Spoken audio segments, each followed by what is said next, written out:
O Senhor esteja convosco. Ele está no meio de nós. Proclamação do Evangelho de Jesus Cristo segundo São Marcos. Glória a vós, Senhor. Naquele tempo, Jesus tomou consigo Pedro, Tiago e João e os levou sozinhos a um lugar à parte, sobre uma alta montanha, e transfigurou-se diante deles. Suas roupas ficaram brilhantes e tão brancas, como nenhuma lavadeira sobre a terra poderia alvejar. Apareceram-lhe Elias e Moisés, e estavam conversando com Jesus. Então Pedro tomou a palavra e disse a Jesus: Mestre, é bom ficarmos aqui. Vamos fazer 3 tendas, uma para ti, outra para Moisés e outra para Elias. Pedro não sabia o que dizer, pois estavam todos com muito medo. Então desceu uma nuvem e os encobriu com sua sombra. E da nuvem saiu uma voz: Este é o meu filho amado, escutai o que ele diz. E de repente, olhando em volta, não viram mais ninguém, a não ser somente Jesus com eles. Ao descerem da montanha, Jesus ordenou que não contassem a ninguém o que tinham visto, até que o Filho do Homem tivesse ressuscitado dos mortos. Eles observaram esta ordem, mas comentavam entre si o que queria dizer ressuscitar dos mortos. Palavra da salvação. Glória a vós, Senhor. Queridos filhos e filhas que nos acompanham pelo canal no YouTube Igrejas São José e São Pedro, compartilhe com seus amigos, familiares, o link desta missa, para que outras pessoas tenham também a possibilidade de acompanhar a missa da transfiguração do Senhor. Ao mesmo tempo, você que veio estar conosco, sentar aqui na igreja de São Pedro, aqui em Santana do Piauí. É o 2º domingo da Quaresma, neste grande retiro de 40 dias, até que finalmente, com o domingo de Ramos, adentremos a Semana Santa. Pois bem, o texto bíblico, sobretudo a primeira, com o Evangelho, e também a carta, nos faz pensar um pouco sobre a temática desse fim de semana, dessa liturgia do 2º domingo. Quando nós temos aí um Deus cheio de amor que manifesta o seu amor por todos nós, filhos e filhas de Deus. Certamente que a gente precisa mergulhar na profundidade do mistério desta noite, senão a gente acha estranho. Primeiro a gente vê a questão da prova de fé pela qual passa Abraão. Abraão, que era idoso, não conseguia ter filhos, e Deus lhe fez uma promessa, que ele teria sim um filho, uma descendência, que ele pudesse contar as estrelas do céu, as areias da praia, para ele ter uma noção de quão numerosa seria a sua descendência. E, de repente, a gente vê Deus pedindo a prova, que ele vá e imole seu filho, que ele mate seu filho. E lá, quando a gente vê a segunda leitura, aliás, o Evangelho, mostra um momento especial na vida de Jesus e dos discípulos, em que ele se transfigura. Mas essa transfiguração, em seguida, Jesus já diz que ele vai realmente ser entregue nas mãos dos homens, das pessoas, vai ser morto, mas vai ressuscitar.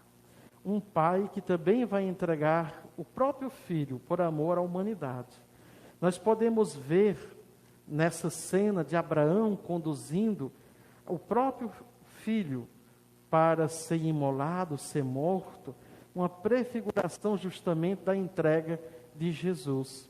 Se diz que o pequeno Isaque, ele carregava, né, a própria madeira na qual ele seria imolado, seria morto. Jesus, ele também carrega a própria cruz, o madeiro no qual ele seria elevado, morto, por amor a nós. E quando a gente vê esta cena, num certo momento, quando a gente não mergulha na profundidade, pode parecer a ideia de um Deus, sabe? Meu Deus, mesmo que ele fosse fazer aquilo, que Deus pede que um pai mate o próprio filho? Primeiro, Deus queria mostrar a Abraão que ele rompesse de vez com as estruturas dos ídolos dos povos ali presentes. Lembremos que naquele tempo, e durante muitos séculos depois, sempre houveram povos que com seus rituais mágicos, às vezes ofereciam vidas humanas, filhos, filhas, para serem entregues, para aplacar a ira dos deuses. Se oferecia as filhas virgens, matava-se, para que o sangue ao cair na terra, pudesse, por exemplo, trazer as chuvas de Deus, quando estava no período de seca, ou então quando estava chovendo muito, para ver se parava de chover. Então Deus vem mostrar, quando ele disse para não fazer aquilo com o filho, que Deus estava rompendo com essas antigas religiões arcaicas, que o Deus que Abraão deve seguir é o Deus que defende a vida e não o Deus que defende a morte. Por exemplo, quando a gente pensa, como é triste ver uma situação, um pai ter que matar o filho, lembremos que nos dias de hoje, vivemos uma sociedade que continua a sacrificar seus filhos e filhas, por exemplo, em nome de uma minoria, para que poucos empresários bem-sucedidos tenham mais e mais fortunas. Quantas vezes a maioria da população é entregue à mercê da própria sorte? No tempo da pandemia, quando muitos caíram na miséria, quantos grandes empresários, os mais ricos do Brasil, se deram bem? Quantas vezes o que a campanha da fraternidade vem denunciar justamente é isso. Por isso que a campanha da fraternidade sempre incomoda muita gente. E a desse ano não é diferente. Eu lembrava para vocês, no começo da quaresma, daqueles grupos, né, satânicos, que vêm muitas vezes causar confusão, dizendo que são católicos em nome da igreja, e que vêm espalhar divisão entre nós, falando mal da campanha. Quando, na verdade, a campanha continua a justamente denunciar a morte contínua de filhos e filhas que são imolados nesta vida por meio de um sistema de morte e que é difícil romper com isso. Essa semana mesmo, um prefeito eleito, não me lembro se é da cidade de Curitiba, ele praticamente dizia que cada um, nesse tempo de pandemia, faça seu sacrifício, que não pare de trabalhar, que vá, que sacrifique sua família, e até, literalmente, ele diz que sacrifique sua vida. Veja que expressão terrível. Os sacrifícios continuam acontecendo quando a gente não defende plenamente a vida. Irmãos e irmãs, quantos Isaques inocentes continuam a carregar pesados fardos durante a vida toda, sofrimentos, mortes. O texto da campanha aponta a violência contra a mulher, aponta a questão dos índios, que cada dia mais têm suas reservas, seu direito, suas vidas eliminadas, o direito das pessoas negras, o direito das pessoas homossexuais, e isso incomoda quem se considera muito santo, muito perfeito. Por isso a campanha mexe mesmo com certas estruturas.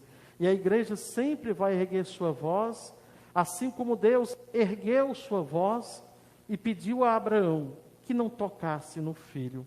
Inclusive apontou ali de um lado um cordeiro que estava enganchado, para que ele pegasse aquele cordeiro, aquele carneiro, e oferecesse o sacrifício em lugar do filho. E todos nós, desde João Batista, aprendemos a olhar para Jesus, o Cordeiro de Deus, que tira o pecado do mundo. Quer dizer, aquele que veio salvar a Isaac, impedir que Abraão matasse seu filho, ele vê o filho morrer na cruz. Será que este Deus não sofre, vendo seu filho ser entregue no madeiro? Porque assim como ele ofereceu um sacrifício, um cordeiro, em lugar de Isaac, ele oferece o próprio filho se entrega como um cordeiro sem mancha, pelos Isaques da vida, que somos eu, você, cada um de nós. O sacrifício de Jesus na cruz é para isso. E Jesus, nesta cena linda da transfiguração, é uma cena emblemática, profunda. Primeiro mostra de um lado que ele sobe, ele vai com seus discípulos, os mais próximos a ele, justamente Pedro, Tiago, João, eles sobem a alta montanha. Gente, cada um de nós também pode ter nesse tempo de quaresma e na vida toda, momentos de transfiguração, quando você sobe a montanha do seu coração, do seu espaço de oração. Você tem momentos que você sobe a montanha com Jesus? Você cria na sua agenda, no seu dia a dia, momentos em que você sobe a montanha com Jesus? A missa em si deve ser para mim, para você, um momento de transfiguração. Cada missa você sobe a montanha para estar com Jesus. E se você se entregar ao momento da missa ou ao momento de oração, você conseguirá ver a palavra que é proclamada. Você conseguirá ver Jesus, que também se transfigura na hóstia consagrada, diante dos teus olhos. Com certeza, aquele momento fascinante. Eles ficaram tomados por aquele momento em que vem de repente aquela sombra que desce. Assim como no Antigo Testamento, a sombra de Deus, através da sombra, descia sobre o povo. E eles sabiam, nós temos que acampar aqui. E eles paravam. Agora a sombra desce, como acontecia no Antigo Testamento. Eles param naquele lugar. E aparecem Elias e Moisés, que representa justamente o conjunto das leis e das profecias. Elias representa os profetas, Moisés representa a lei, para que todas as promessas do Antigo Testamento se mostre agora que em Jesus a profecia acontece. Então se revela para nós quem é Jesus, através da imagem do transfigurado, para que eles depois compreendam, pudessem entender que Jesus, ao morrer na cruz, não podia a vida de Jesus terminar ali. Mas mesmo assim, eles se esquecem depois. Para eles o sonho acaba. Parece que houve algo que fez com que eles, com a dor, com o sofrimento, se esquecessem. Espera aí, e naquele dia que ele se transfigurou, ele não disse para nós que justamente ia acontecer tudo isso, mas ele ia ressuscitar? É porque às vezes nos sofrimentos da vida, a gente não consegue ver o transfigurado. Por isso hoje, quando o Senhor se transfigura na palavra, é para que quando a gente estiver celebrando o Jesus que morre na cruz, o crucificado, a gente entenda profundamente que ele é também o transfigurado. Para que você aprenda a colocar na missa de hoje, diante deste altar, como também diante de Jesus, o transfigurado, o que você está vivendo na sua vida. Coloque diante do transfigurado as tuas dores, as tuas lágrimas, os teus sofrimentos, os teus machucados, as tuas feridas. E peça que tudo isso, diante do transfigurado, também se transfigure. As alegrias, em felicidade, as doenças em saúde, as tuas feridas sejam curadas, os teus machucados sejam sanados. Tudo aquilo que parece ruim se transfigure agora em coisa boa. Coloca essa certeza, sobretudo quando nós voltamos agora, com tantas notícias entre nós do crescimento da Covid. Sobretudo neste período em que, nessa semana, no Brasil, depois de um ano, quando apareceu o primeiro enfermo da Covid no Brasil. De repente, nós temos, um ano depois, mais de 250 mil mortes. Que Jesus transfigurado transfigure esta situação de dor em que nós estamos vivendo, uma situação realmente muito melhor. Por isso que a esperança não nos falte, jamais, que esta crise possa passar.